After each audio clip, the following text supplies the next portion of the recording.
देखिए, तीसरी बार अटैक है हफ्ते में, जो है चौथा बड़ा अटैक, हफ्ते में तीसरा बड़ा अटैक एक ही हफ्ते में हुआ है और ये दोहरा प्रहार था।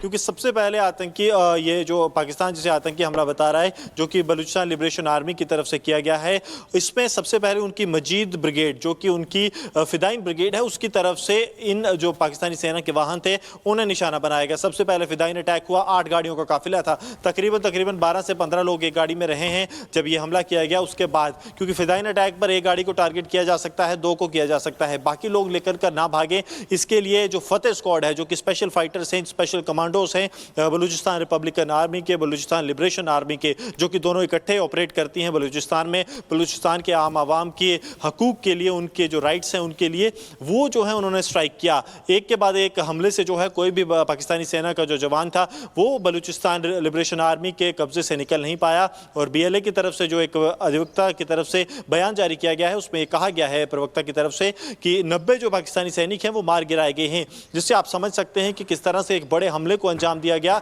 और पाकिस्तानी सेना कहीं ना कहीं उनके आगे घुटने टेकने पर मजबूर हुई। कारण बिल्कुल साफ था कि पाकिस्तान के पास ग्राउंड सपोर्ट नहीं है, ना ही ग्राउंड इंटेल है। जब जो बलूचिस्तान लिबरेशन आर्मी है, चाहे वो अपनी मजीद स्क्वाड हो या फिर फतेह स्क्वाड, उन्हें जब मोबिलाइज करती है उसकी जानकारी पाकिस्तान को नहीं मिल पाती, बल्कि पाकिस्तानी सेना की हर एक मूवमेंट की जानकारी आम लोग जो हैं वो BLA को देते हैं, जिसकी वजह से इतना जो है प्रभावशाली अटैक जो है वो कर पाए हैं। और वो ऐसे समय में जब कुछ दिन पहले ही हमने देखा है कि बोलन में किस तरह से जफार एक्सप्रेस को जो है वो बंदी बनाया गया था और सभी बंधकों को मारने का दावा BLA की तरफ से भी किया गया है। ठीक है गुरसिमरन, वापस लौटेंगे आपसे, आगे भी अपडेट लेंगे। और इस बीच हमारे साथ रिटायर्ड मेजर समरपाल तूर जी जुड़े हुए हैं, रक्षा विशेषज्ञ हैं। मेजर तूर, इसके पहले अभी हमने 3 से 4 दिन पहले खबर दिखाई थी और आपने भी देखा था कि कैसे बलूचिस्तानियों ने ट्रेन को हाईजैक किया था। ये हिम्मत अचानक से आई है या ये माने कि तैयारी पहले से थी, अब अटैक किए जा रहे हैं? अनामिका, देखिए, ये प्रॉपर ये जो सीक्वेंस ऑफ अटैक है ये डेफिनेटली प्लानिंग के साथ किए जा रहे हैं और हमले वहीं हो रहे हैं जहां पे वल्नरेबिलिटी है, जहां पे पाकिस्तान आर्मी की प्रेजेंस कम है या फिर वहां पे कम ट्रूप्स की आवाजाही है। क्योंकि देखिए, हमें भूलना नहीं चाहिए कि जो BLA की जो फैक्शन है ये छोटी टुकड़ियों में हमला करती है, ना कि बड़ी टुकड़ियों में।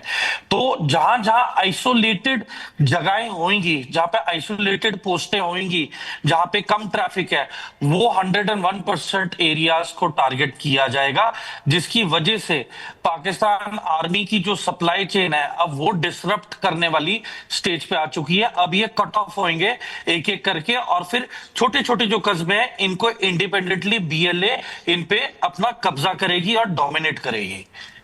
मेजर समरपाल, तो ये वही पाकिस्तान है जो हमेशा आतंकियों को पालता है, लेकिन अब वहीं पर अटैक्स हो रहे हैं और लोगों के मन में सवाल है, क्या पाकिस्तान के अब टुकड़े टुकड़े होने वाले हैं?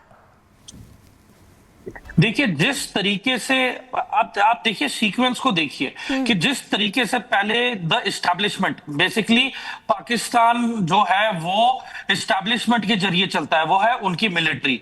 तो जिस तरीके से वो इमरान खान को लेके आए थे पॉलिटिक्स में इस मन के साथ कि ये एस्टैब्लिशमेंट का साथ देंगे, वो बाजी पलट गई, जिसके बदले चीजें वहां पे खराब हुई जहां पे इमरान खान को असैसिनेशन अटेम्प्ट करवाया गया। और इस दौरान जब असैसिनेशन अटेम्प्ट हुआ तब मिलिट्री ने ही ये कोऑर्डिनेट करवाया था, क्योंकि मिलिट्री का ही सिक्योरिटी कवर था। और देखिए, अगर हम हिस्ट्री में जाएं तो बेनजीर भुट्टो को भी असैसिनेट कराया गया था जब परवेज मुशर्रफ पावर में आना चाहते थे। तो ओवरऑल आप कहीं पे भी देखेंगे तो अपनी छाप या निशानी कहीं ना कहीं पाकिस्तान एस्टैब्लिशमेंट की बहुत ही स्ट्रांग तरीके से मौजूद है।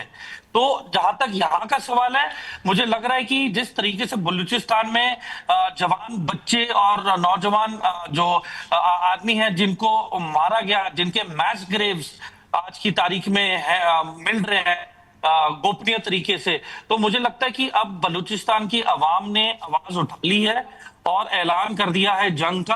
और ये संकेत है कि आने वाले समय में ये तूफान और भी बढ़ेगा, ना कि शांत होने वाला है। लेकिन मेजर तूर, ये नाराजगी सिर्फ और सिर्फ पाकिस्तान के सैनिक या पाकिस्तानी हुक्मरानों तक सीमित नहीं है। हमने देखा है कि सीपैक को लेकर या गौदर पोर्ट को लेकर चाइनीज नागरिकों को लेकर और चाइना को लेकर भी नाराजगी बढ़ती रही है।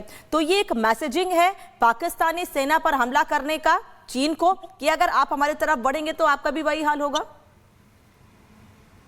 देखिए, जिस तरीके से वहां की आवाम मैसेज देना चाहती है, तो देखिए, चाइना ने पाकिस्तान की जो एस्टेब्लिशमेंट के साथ अग्रीमेंट करके उन्होंने अपनी सैन्य टुकड़ी ग्वादर पोर्ट में डिप्लॉय करने वाले हैं, जिसकी तादाद कम से कम 5 से 10 हजार होगी।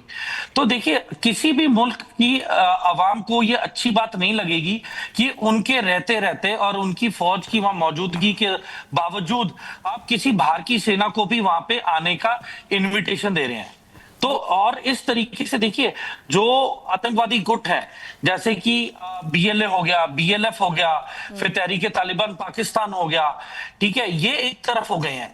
और जैसे ही फरवरी में लश्कर तैयबा ने हमास को इनविटेशन दिया था कश्मीर डे बनाने के समय कि वो इनके साथ हाथ मिला ले, और जिस तरीके से लश्कर तैयबा ने People's Anti Fascist Force PAFF जिसके हमले रियासी और जितने भी पिलग्रिमेज के हिंदू यात्री जा रहे थे अमरनाथ, उन पे जो हमले बड़े थे पुंछ राजौरी में, और ये जिस तरीके से गोप्रो पे इसकी रिकॉर्डिंग करके इंटरनेट पे डाल रहे थे, तो जाहिर सी बात है कि जो इंटेलिजेंस एजेंसीज है वो इनके इलेक्ट्रॉनिक सिग्नेचर्स को फॉलो करके इनके पास पहुंच चुकी है। और ये सबसे बड़ी गलती थी।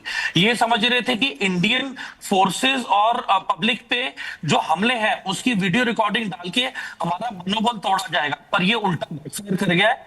और जिस तरीके से अब ये चुन चुन के एलिमिनेट हुए जा रहे हैं, ये इन्हीं की नाकामी और गलती की वजह से ये आज का नतीजा है।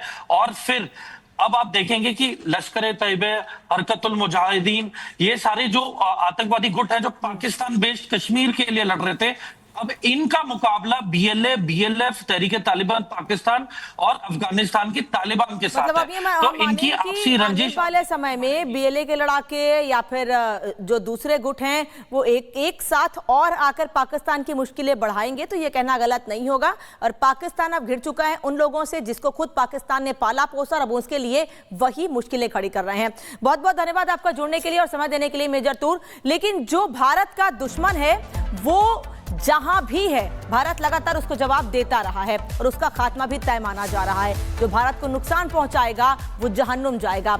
ये तस्वीर उन आतंकियों की है जो पाकिस्तान में छिपे थे और भारत में खूनी खेल खेल रहे थे, लेकिन एक एक के मारे जाने की जानकारी मिल रही है।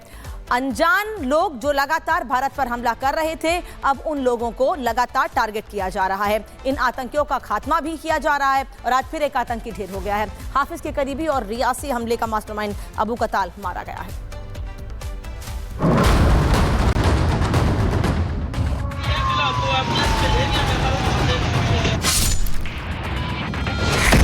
फिर हो गया भारत का एक और दुश्मन। मारा गया जम्मू कश्मीर में तीर्थयात्रियों की बस पर हमला करवाने वाला मास्टरमाइंड।